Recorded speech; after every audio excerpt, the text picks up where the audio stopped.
विद्यापीठाचे बाब देशप्रभू हांचो उल्लेख करता आणि म्हज्या ह्या उलोवपाक सुरवात करता. राजनबाब गांवसान म्हटले की शिक्षक जे आसा पळय ताचे पासून सावध रावपाक जाय. वेळ घालता 40 मिनटां ते घडवता हांवूय बी एक हाडाचो शिक्षक आसा. म्हणून 40 मिनटां उलोवप, 20 मिनटां उलोवप काय 10 मिनटां उलोवप हो म्हज्या मुखार एक मोठो संकटाचो विशय आसा. कारण पुराय उलोवप जे आसा ते स्मरणिकेन तुका वाचपाक मेळटले. हांवें ते वाचून हे उलोवप जे आसा ते प्रस्तुत करप काय म्हज्या मनान जे खतखत्ता ते तुमच्या मुखार मांडप अशा वेगवेगळ्या अवस्थेत हांव आसा. पूण तरी लेगीत म्हजो जो पिंड आसा त्या पिंडाक घेवन हांव वता कारण म्हाका सगळ्या मदीं एक सुवर्ण मध्य साधून सगळे कडेन बॅलन्स दवरून फुडें वचपाक आवडटा आनी होच म्हाजो स्थायी भाव आसा इश्टानो. इश्टानो, युवा कोंकणी साहित्य संमेलनाची सुरवात जी आसा ती 1998 वर्सा जाली. केपेंच्या शासकीय महाविद्यालयात आदरणीय प्राचार्य भास्करबाब नायक हांच्या संकल्पनेंतल्यान हांगासर बशिल्ले आसा ते युवा कोंकणी साहित्य संमेलन जे आसा ते रुजवणाक आयिल्लें, जल्माक आयिल्लें. आणि त्या पहिल्या युवा कोंकणी साहित्य संमेलनाचे कार्याध्यक्ष आशिल्ले म्हजे इश्ट प्राध्यापक आनी आतांचे दोतोर राजे पवार.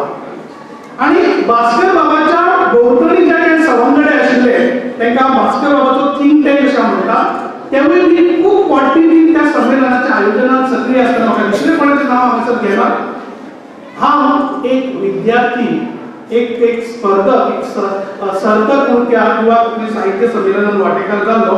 आणि आयज म्हाका अभिमानान सांगपाक दिसता की युवा कोंकणी साहित्य संमेलनाचो हांव एक प्रोडक्ट जावन आसा.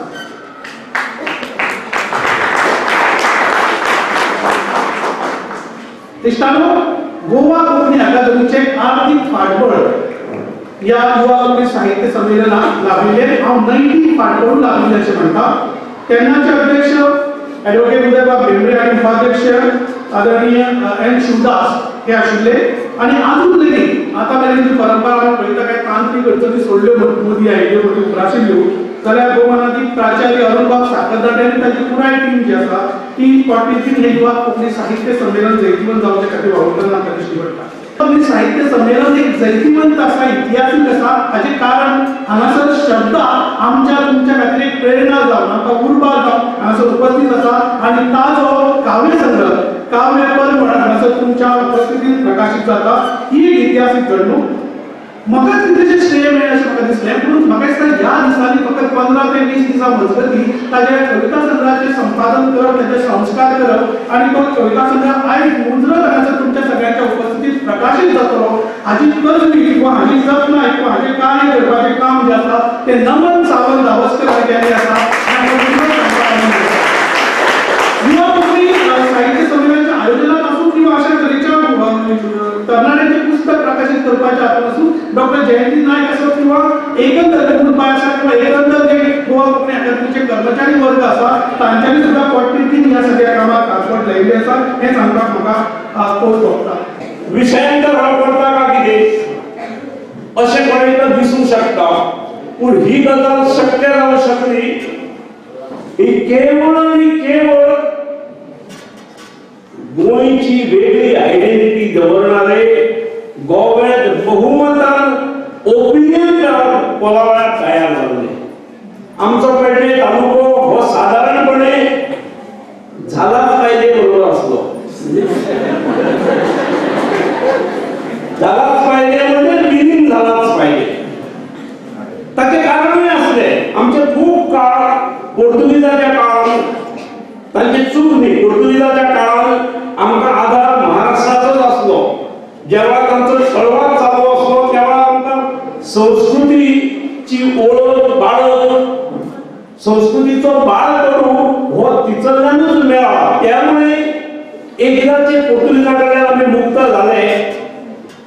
त्यामुळे बेगिनात बेगीन आमचे नाते महाराष्ट्राकडे प्रस्थापित करूया ह्या भोळ्या समजुतीतसून केवळ मतदान झाले. आज ओपिनियन पोला संदर्भात जर मत विचारले जाल्यार हांगासरले पेडणेंतले 99% जनता म्हणटली तयार जाली. मित्रांनो, एक कोंकणी साहित्य संमेलनाच्या निमतान हांगा व्हडा संख्येन आमी आयल्यान संमेलन सोपस्कार आसचो न्हय, कोंकणी क्षेत्रांत वावुरपाक प्रचंड स्कोप आसा. आज वाचन संस्कृती कमी जाल्या, मोबाईल संस्कृती वाढल्या. प्रत्येकाच्या बोल्सांत मोबाईल असता. बोल्सा व्यतिरिक्त बरोबर पर्स असली जाल्यार परिस्थिती वेगळो असू शकता. त्यामुळे वाचन जायना. आमचे कॉलेजीचे वाचनालय आसा, हायर सेकंडरीचे वाचनालय आसा, हायस्कूलचे वाचनालय आसा. हरमलात आणि एक आमची संस्था आसा जिणे केवळ हरमल गावात वाचनालय सुरू केल्लें आसा. हांव तेचो अध्यक्ष आसा. पूण वाचकाची संख्या खूप कमी आसा. आमकां ते मोठ्या मोठ्या इंग्लिशेंत मेसेजीस धाडप हेतूनच आमी धन्यता मानतात. व्हॉट्सएपाचेर कन्वर्सेशन करून आमी भाशा भोगळयतात.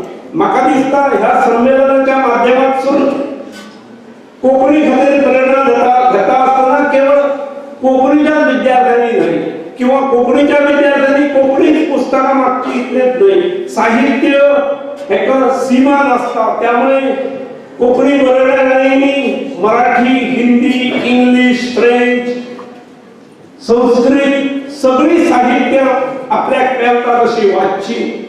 वाचन केलें जाल्यार लिखाण जातलें. आणि लिखाण करप, कोंकणीच्या मळाचेर लिखाण करप ही खूप काळाची गरज आसा. पण साहित्य संमेलन आमच्या हरमल पंचक्रोशी शिक्षण मंडळाच्या नव्या संकुलात गणपत पार्सेकर शिक्षण शास्त्र महाविद्यालयाच्या आणि गोवा कोंकणी अकादमी पणजी हेच्या चड पावलान पंचक्रोशीच्या ह्या माटवान सुरू जाला.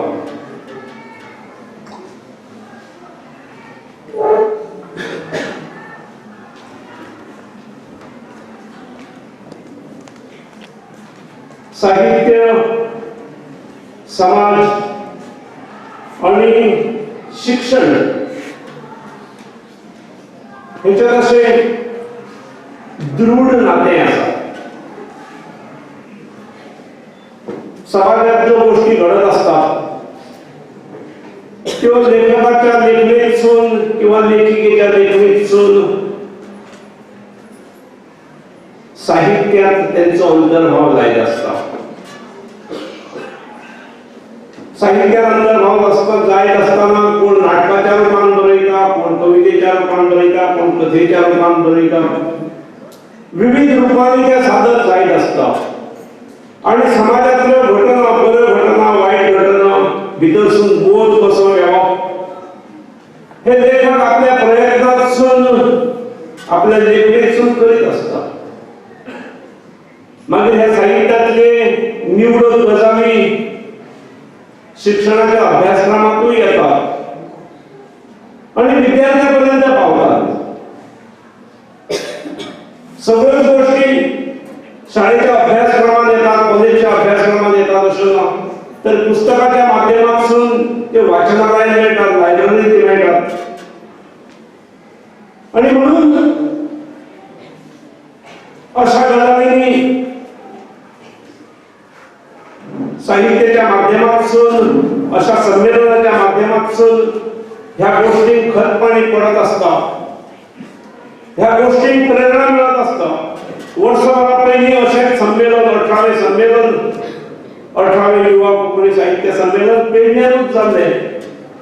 संत सूर्यबाबानंद आंबे सभाघरांत जाल्ले, त्या महाविद्यालयात जाल्ले. म्हाका थंय उपस्थित रावपाचो संदर्भ मेळ्ळी. तितल्यान प्रेरणा घेवन गेले वर्षभर तुमचे कडल्यान कोंकणीची सेवा जाल्ली आसा. आजच्या आणि फाल्यांच्या 2 दिसांच्या ह्या संमेलनान नवीन ऊर्जा, नव्यान उर्बा, नवीन प्रेरणा घेऊन फुडल्या वर्षभरा खातीर तुमकां सगळ्यांक काम करपाचें आसा. योगायोगान हांगा बशिल्ले सगळेच लोक हे शैक्षणिक शैक्षणिक क्षेत्रातले असतात, शैक्षणिक क्षेत्रातले असतात. हांव पेडणेचो असल्यामुळे म्हज्या कोंकणीन चडशे मराठी शब्द येतात, त्यामुळे शैक्षणिक क्षेत्रातले म्हणजे मागीर म्हाका ते मातशे बदलचे पडले. शैक्षणिक क्षेत्रातले म्हणजे शिक्षणूय तशें मराठीन जालो आणि त्यामुळे म्हज्या सारको अनेक जणांचो तुमचो पिंडय मराठीचेरच बसलेलो आसा. पण पिंड मराठीचेर बसलो पूण आमकां ओळख जी दिल्या ही मात्र कोंकणीन दिल्ली आसा. ज्या वेळार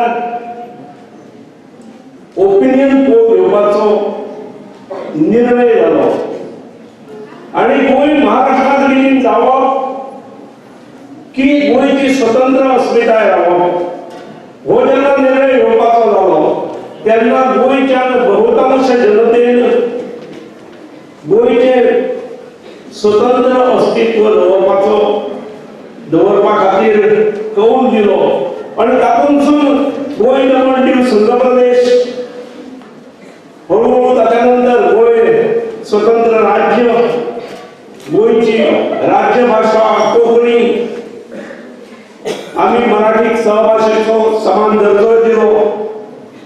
पूण आमची ओळख, आमची आयडेंटिटी ही कोंकणी आसा आणि कोंकणीमुळेच आज भारताच्या विशाल नकाशाचेर गोंय हे ल्हान जायना पूण माणकुले गोंय हे आज उठून दिसता.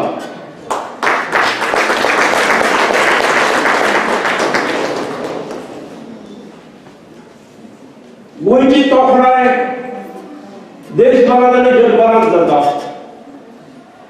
गोंयची निसर्ग संपन्नता, गोंयचे सैम हांगा जर तुमी आसात बसल्यात, डाव्या बाजून पळयल्यार डोंगर दिसतले, उजव्या बाजून पळयल्यार डोंगर दिसतले, समोर पळयल्यार एक व्हॅली आसा, त्या व्हॅलीसून एक झर व्हांवता, आंबापाणी झर, आणि मातशे पलीकडे पळयल्यार जाल्यार हरमळची वेळ दिसतली, अरबी समुद्र दिसतलो. सगळ्यांनी पळोवंक जाय अशें ना. सध्या ते हांगा माशेलान कोंकणीचे प्रोफेसर आसात, कोंकणीचे एचओडी आसात, ताचे कडेन पीएचडी खातीर 6 सीट्स आसात. भास्कराच्या केपें महाविद्यालयात आनीक 6 सीट आसा, 12 सीट्स आसात. दर वर्सा 12 जण पीएचडी मेळूंक शकतात कोंकणी ह्या क्षेत्रांत, कोंकणी ह्या विशयात. म्हाका दिसता ताच्या खातीर वाडती मागणी आसूंक जाय आणि वाडत्या मागणीक युनिव्हर्सिटी किंवा सरकाराक दिसूंक जाय की अजून नवीन कॉलेजींनी हे सीट दिवया किंवा दिल्ले 6 आसात ते 8 करया. हे हाच्या खातीर दबाव वाडलेल्या मागणीतसून येवं शकता. आमचे महाविद्यालय हे खास करून शिक्षणशास्त्र महाविद्यालय, हांगा शिकणारे 400 विद्यार्थी असतात, हे फाल्यांचे शिक्षक असतात आणि त्यामुळे ह्या संमेलनातून ह्या सगळ्या शिक्षकांनी प्रेरणा घेवची. वदळच्या वक्त्यांनी उल्लेख करता असताना शिक्षकांची ही जास्त जबाबदारी आसा अशें सातत्याने म्हटले. I fully agree with it. आणि त्यामुळे तुम्ही ह्या विषयात प्रेरणा घेऊन तुम्ही कोण 2 वर्षानंतर, कोण 3 वर्षानंतर, कोण वर्षभरानंतर गोंयच्या वेगळ्या वेगळ्या वाठारांनी अध्यापक अध्यापिका म्हणून वतले, त्यावेळार कोंकणीची ओळख, गोंयची ओळख, कोंकणीची अस्मिताय आणि जेतूनसून गोंयची खऱ्या अर्थान ओळख आनी पाळख जाता ही प्रेरणा घेऊन आमकां वचूंक जाय. ह्या संमेलनाच्या माध्यमातून आमच्या प्रत्येक क्लासान किमान एक कोंकणीचो साहित्यीक निर्माण जावचो. अनेक जाणांक कोंकणीतसून आपण पीएचडी घेवंक जाय ही प्रेरणा मेळची म्हाका खात्री आसा. म्हणजे ज्या पद्धतीन कोंकणीचे मोजकेच आसुनी पूण जीव दवरून वावरणारे जे म्हालगडी आसात, जे हांगा गोंयच्या कानाकोपऱ्यासून अनेक जण ह्या भागात हरमळान पयलेच फावटी आयिल्ले निश्चितपणे कोकणीच्या क्षेत्रातली वाटचाल आणि ज्ञानान पुढे बसली तुम्ही सगळे त्याचे साक्षीदार असताले अशी अपेक्षा करतो. आज तुम्ही अशा कालखंडात आहात, वर्तमानात आहात की हे सगळं संपलं पाहिजे. म्हणजे अख्ख्या गोव्याच्या टेकड्या संपूर्ण भुईसपाट करणाऱ्या लोकांनी खनिजाच्या नावाखाली इथला निसर्ग संपवला. इथली झाडाच्या झाडं गायब झाली. इथल्या समुद्राचा किनारा फुकापासरी कोणीतरी विकत घेऊन टाकला. इथल्या पाण्याची ओहळ कोणीतरी विकत घेतलं. उद्या इथल्या संपूर्ण समुद्राला कोणी विकत घेणार नाही या भ्रमात राहू नका. आज बाटलीभर पाण्याला 20 रुपये मोजता आहात, उद्या थेंबाला 20 नव्हे 200 रुपये मोजावे लागतील. अशा काळात तुम्हाला सजग राहिलं पाहिजे. सजग शाळा कॉलेजेस करणार नाही, साहित्य. म्हणून प्लेटो म्हणत होता की सगळ्या कवींना लेखकांना बोटीत भरा आणि समुद्रात बुडवून टाका. तो उगाच म्हणत नव्हता. त्याला माहिती होतं की जग बदलू शकतं, सत्तेचं परिवर्तन करू शकतो तो लेखकच. आणि त्याला जर तुम्ही जगवायचं असेल, तुम्हाला त्या दिशेनं जायचं असेल तर पहिल्यांदा व्यवस्थेच्या दुखण्यावर बोट ठेवा. सत्तेचे चमचे होण्यानं लेखक होता येत नाही होता येत. सत्तेचा विरोधक होण्यानं लेखक होता येत. कारण जग अधिक सुंदर करायचं असेल तर नाहिरेच्या बाजूला राहता आलं पाहिजे. नसणाऱ्या लोकांच्या बाजूचा लेखक असतो, गरिबाचा आवाज लेखक असतो, समुद्राचा आवाज लेखक असतो. ह्या सगळ्या बेचिरात होणाऱ्या रानाचा, झाडाचा, पशु पक्ष्यांचा प्रतिनिधी लेखक असतो. तुम्ही त्या दृष्टीनं जाण्यासाठी थोडस मोकळं व्हा. या भागातल्या संपूर्ण गावातली जी काही माणसं होती त्यांच्याकडे किती ज्ञान होतं. आपण असंच ठरवलं की त्यांना अक्षर येत नाहीत म्हणजे ते अडाणी आणि मला अक्षर येतात ते ज्ञानी, मी ज्ञानी. आणि मग मी म्हणायला लागलो की ते कपडे घालतात. अरे मुंडास घालतो आपला भाग नाही, शर्ट पॅन्ट घालणारा ज्ञानी, मुंडास घालणारा अडाणी. म्हणजे गोपीनाथनं किमान डोक्याला ते बांधलेलं आहे पाठवतोस. असं बांधणं अडाणी माणसाचं काम आणि सूट टाय घालणं हे ज्ञानी माणसाचं काम. आता मला सांगा, गोव्यात उकडतं किती? एप्रिल मे मध्ये सुद्धा लोक पोत घालतात.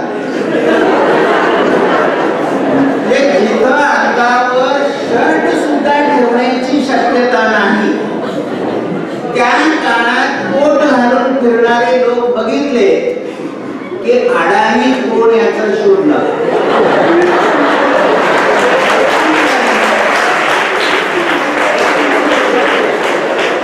मग या सगळ्या समुद्र काठाचा टोळी अडाणी की हे कोट टाय वाले अडाणी. मित्रांनो, मुद्दा माझा वेगळा आहे. मुद्दा हा आहे की आमचं जे परंपरागत ज्ञान होतं त्या ज्ञानाकडं आम्ही डोळेझाक केली. आपण त्या ज्ञानाकडं पाठ ठेवू आणि फक्त अक्षराच्या नाही लागायला हरकतच नव्हती. लागलंच पाहिजे होतं, पण आपलं ज्ञान घेऊन. आता कोणी असं म्हणाल की काय होतं तुमच्याकडे ज्ञान, तुम्ही कधीतरी कोकणातल्या प्रत्येक गावातल्या प्रत्येक देवळातल्या माणसांच्या गोष्टी ऐका. कधीतरी कोकणातली एखादी माता भगिनी गाते ते गीत ऐका. ही सगळी गाणी म्हणजे आमच्या अडाणी माणसांची, तुमच्या भाषेत निरक्षर माणसांची ज्ञान संक्रमणाची साधनं होती. म्हणजे ज्यावेळी तुमच्याकडे हे गाणं आहे की नाही मला माहिती नाही, की आमच्याकडे गाणं आहे की नवीन सूनबाई जेव्हा घरात येते नवरी, त्यावेळी ती सासू तिला सांगत असते की कारल्याचा वेल लाव ग सूनबाई मग जा आपल्या माहेरा. ती काय सांगत असते सासू, की कारल्याचा वेल लाव ग सूनबाई मग जा आपल्या माहेरा. आणि त्या गाण्याचा शेवट असा आहे, कारल्याचा वेल लावला की सासूबाई आता तरी जाते मी माहेरा. काय या गाण्यात तुम्ही म्हणाल काय गाणं आहे? या गाण्यात जगण्याचं तत्वज्ञान आहे. ती सासू सुनेला सांगते की ही सगळी पुरुष जात हलकट आहे, तू केव्हा माहेरी जा, जेव्हा तुला गर्भधारणा होईल, कारल्याचा वेल लाव ग सूनबाई. म्हणजे तू पोटोशी राहिल्यानंतर, तुला मूल होण्याच्या खुणा स्पष्ट झाल्यानंतर मग तू माहेरी जा. त्याच्या आधी गेलीस आणि तिथं जर गरोदर राहिलीस तर हे लोक म्हणतील की हे मूल माझं नाही. म्हणून ती म्हणते की कारल्याचा वेल लाव ग सूनबाई मग जा आपल्या माहेरा. आणि ती मुलगी सांगते कारल्याचा वेल लावला ग सासूबाई आता तरी जाते मी माहेरी. एकूण समाजातल्या पुरुष सत्ताक व्यवस्थेबद्दल आपल्या सुनेला गंभीर करण्याची किती शक्यता ती सासू यातून पेरून जाते. की माझ्या पोरानं बटन दाबलं की नोटा ओकल्या पाहिजे. आणि त्या दृष्टीनं शाळा महाविद्यालय आटोकाट प्रयत्न करतायत आणि त्याला असं नाव दिलं जातंय की हे स्पर्धेचं युग आहे. हे स्पर्धेचं युग नाही, हे माणसाच्या कत्तलीचं युग आहे. माणसं मारली जातात. तुम्ही पहा कधी 10वी 12वीच्या मुलांचे चेहरे बघा. 12वीला मूल ज्यावेळी असतं त्यावेळी त्याची सकाळपासून घरातले सगळे लोक पाठलाग करत असतात की अभ्यास कर, चिपाड करून टाकतात त्याचं. म्हणजे तुम्ही कधी रसवंती ग्रहामधला ऊस बघितला असेल, रस काढल्यानंतर त्याचं चिपाड होतं, तसं मुलांचं चिपाड करणं म्हणजे हायस्कूल आणि ज्युनियर कॉलेज. हे चिपाडाचे कारखाने आणि त्या कारखान्यातून बाहेर आलेले तुम्ही लोक आहात. तुम्हाला माणूस व्हावं असं कोणीच सांगत नाही. तू नोकरी मिळव, तुम्हाला ज्ञान मिळावं असं सांगणारा शिक्षकच भेटत नाही. ज्ञान ही काय गोष्ट आहे? तुम्हाला बिलकुल ज्ञान मिळवण्यासाठी प्रवृत्त केलं जात नाही, तुमच्यात फक्त माहिती भरली जाते. म्हणजे शुगरचं सूत्र काय लगेच आपण सांगणार ग्लुकोज बरोबर. तुम्हाला सांगणार की इतिहासाची पहिली सनावणी ते शेवटची सनावणी. माहितीनं डोकं गच्च झालं म्हणजे माणूस ज्ञानी होतो असं अजिबात नाही. माहितीनं डोकं गच्च झालं की माणूस आजारी पडण्याची शक्यता दाट असते. आजची सगळी पिढी आजारी असल्यासारखी दिसेल तुम्हाला. 60 वर्षे झाली, 60-70 वर्षे झाली आपल्याला स्वातंत्र्य मिळून. आपण एकही जागतिक कीर्तीचा शास्त्रज्ञ देऊ शकलो नाही. आपण एकही चांगला चित्रकार घडवू शकलो नाही. आपण एकही चांगला संगीतकार घडवू शकलो नाही. आपण एकही चांगला लेखक देऊ शकलो नाही जगाला. काय करायचंय शिक्षणाचं? आणि मग तुमच्या असं लक्षात येईल की माणस कल्पकता मारण्याच्या बंदीखान्यात तुम्हाला कोंबलेले. शाळा महाविद्यालयातून चित्रकार, लेखक, कवी, संगीतकार, गीतकार निर्माण होण्याची शक्यता बिलकुल नाही, कारण इथं कल्पना शक्तीला नख लावलं जातं. म्हणजे जेव्हा तुम्ही पहिलीच्या वर्गात गेला असाल तेव्हा शंका विचारण्यासाठी हात वर केला असेल की सर मला शंका आहे, त्यावेळी ते शिक्षक पटकन म्हणतं बैस नाही. हे त्याला अपमान वाटतो की विद्यार्थ्यानं शंका विचारणं हा शिक्षकाला अपमान वाटणं यासारखी भयानक परिस्थिती दुसरी कुठली. उलट मुलांना हजार प्रश्न पडत असतात. तुम्ही लहान होतात आईला विचारत होतात की दूध पांढरं का. तुम्ही विचारत होतात की पाण्याचा रंग कोणता आहे. तुम्ही विचारत होतात की फूल उमलतं कसं. तुम्ही विचारत होतात की पाणी वाहत असताना आवाज येतो त्या आवाजाचं नाव काय. आईला सगळीच उत्तरं येत होती अशातला बिलकुल भाग नाही, पण आई तुमची समजूत घालून तुमची कुतूहल शक्यता वाढवत होती. त्याची कुतूहल शक्यता वाढवणं म्हणजेच मुलाची कल्पना शक्ती वाढवणं, आणि कल्पना शक्ती वाढवणं म्हणजेच त्याच्या सर्जकतेल्या नव्या निर्मितीला खत पाणी घालणं. आपल्याकडं नव्या निर्मितीला खत पाणी घालण्याची कुठलीही शिक्षण व्यवस्था नाही. उलट मुलाला शंकाच विचारतात उपयोगी नाही, मुलाला प्रश्नच पडता उपयोगाचे. शिक्षक वर्गात येतात, तासभर बडबडतात आणि शेवटी तुम्हाला विचारतात समजलं काय. काय शिक्षण पद्धती आहे पहा आपल्या. म्हणजे हा बाबा 40 मिनिटं बडबडणार, त्यावेळी बाकीचे टिवल्या लावल्या करणार आणि शेवटी विचारणार काय समजलं काय. काय समजणार. मी कितीही बडबडलो तर तुमच्या मनात प्रश्नच निर्माण झाले नाही तर माझ्या बडबडीला काय अर्थ आहे. तुम्हाला प्रश्न पडले पाहिजे. आणि प्रश्न निर्माण करणारी शिक्षण व्यवस्था आपण संपवलेली आहे. उलट मोस्ट लाईटली नावाचा एक भाग शिक्षक तुम्हाला देतात परीक्षेत हे येईल. तुमची बत्थड बुद्धी करण्याचे सगळे प्रयत्न या शाळा महाविद्यालयात होतात.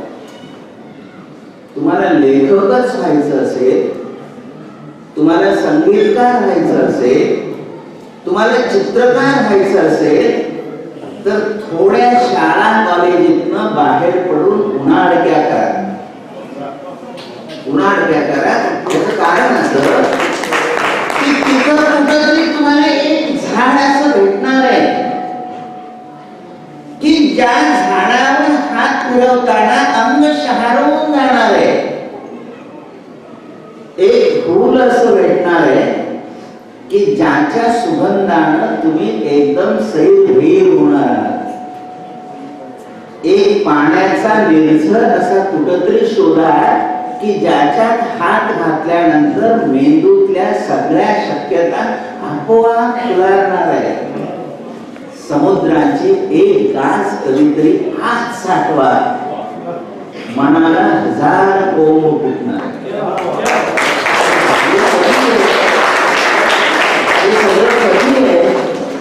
हे सगळं या 4 भिंती ओलांडल्यानंतर.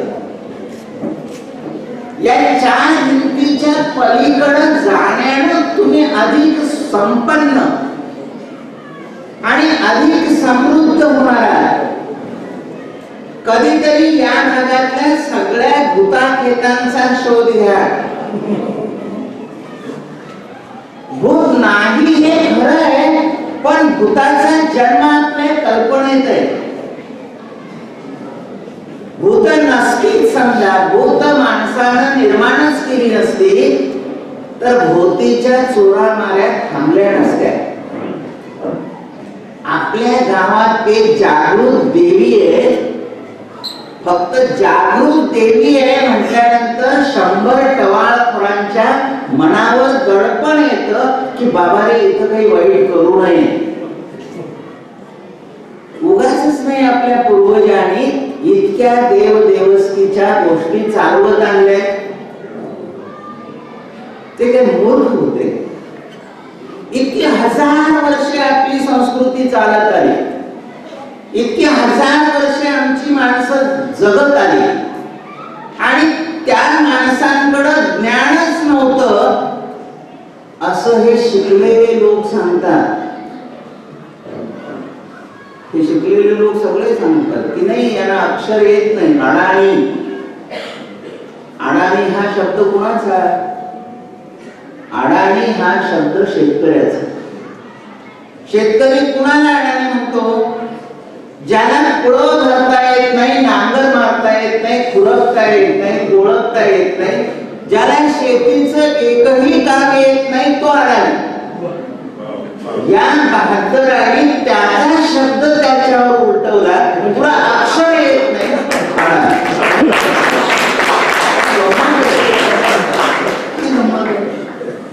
आणि याने असा समज बिंबवला की अक्षरात ज्ञान असतं.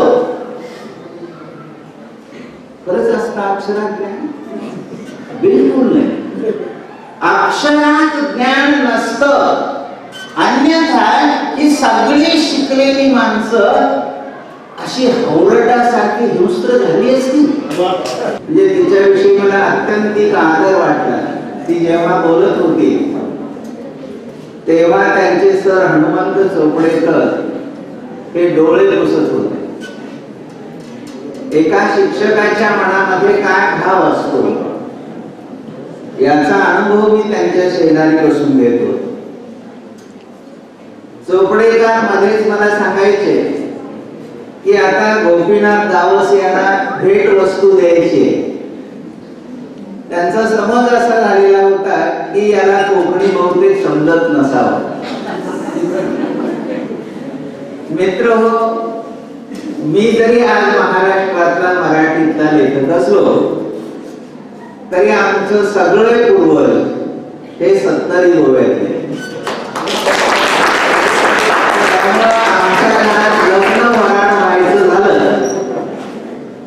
तर पहिलं देवकार्य करायला आम्हाला इथंच यायला, याच्याशिवाय परवानगीच नसते. त्यामुळे घरात कोकणी बोलली जात असली तरी मला कोकणी बोलता येत नाही याचं वैषम्य मात्र आज वाटलं. तुमच्यासारख्या तरुण मुलांशी बोलायचा योग मला भूषण भावेंच्या मुळाला.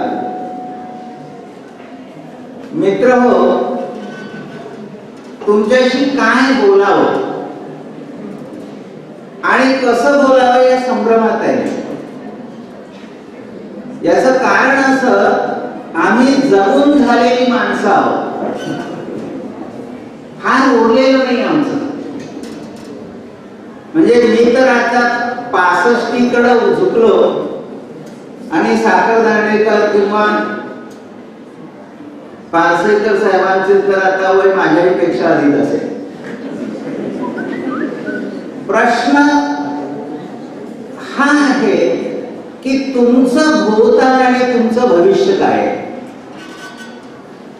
आणि तुमचं भूतकाळ आणि भविष्य असा शब्द उच्चारला तरी माझ्या अंगावर काटा येतो. म्हणजे ही एवढी कोवळी निरागस चेहऱ्याची पोरं मुली आणि त्यांच्या समोर असणारा हा सगळा अंधकारमय भविष्यकाळ. मित्रांनो, आज आपण कडे लोट्याच्या कड्यावर उभे आहोत याची जाणीव नसेल कदाचित तुम्हाला. ज्या मोबाईल विषयी पारसेकर सर बोलले, अमेरिकेचे पूर्वीचे राष्ट्राध्यक्ष बराक ओबामांनी शेवटचं जे भाषण केलं त्यावेळी ते म्हणालेले होते की या सगळ्या इंटरनेट आणि मोबाईलचं काय करायचं हे एकदा ठरवावं लागेल. म्हणजे म्हणजे जे राष्ट्र याचा निर्मातेपण म्हणून घोषवतं त्या राष्ट्राच्या अध्यक्षांनाच प्रश्न पडला की याचा आता काय काय. मला भीती इंटरनेट किंवा मोबाईल आणि तुमच्या पिढीभोवती असलेलं ते सगळं जंजाळ याची नाहीये. मला भीती वेगळ्या गोष्टीची की आता तुमची शाळा असो, कॉलेज असो, घर असो, समाज असो, यातल्या कुणालाही तुम्ही माणूस म्हणून नको आहात. म्हणजे कुठलीही शाळा, कुठलंही महाविद्यालय, कुठल्याही प्रकारचा समाज किंवा कुठलंही कुटुंब आपला मुलगा, आपली मुलगी माणूस व्हावा अशी अपेक्षाच बाळगत नाही. त्यांच्या मतानुसार माझ्या मुलानं, माझ्या मुलीनं शिकावं कशासाठी? माणूस होण्यासाठी तिला शिकू नये, त्यानं शिकू नये. त्यानं प्रचंड पगाराची नोकरी मिळवावी, मोठ्यातलं मोठं पॅकेज मिळवावं आणि मग आपल्याकडं नोटांचा ओघ सुरू व्हावा. तुम्हाला माणूस म्हणून बघण्याऐवजी ATM मशीन म्हणून सगळे लोक पाहतायत.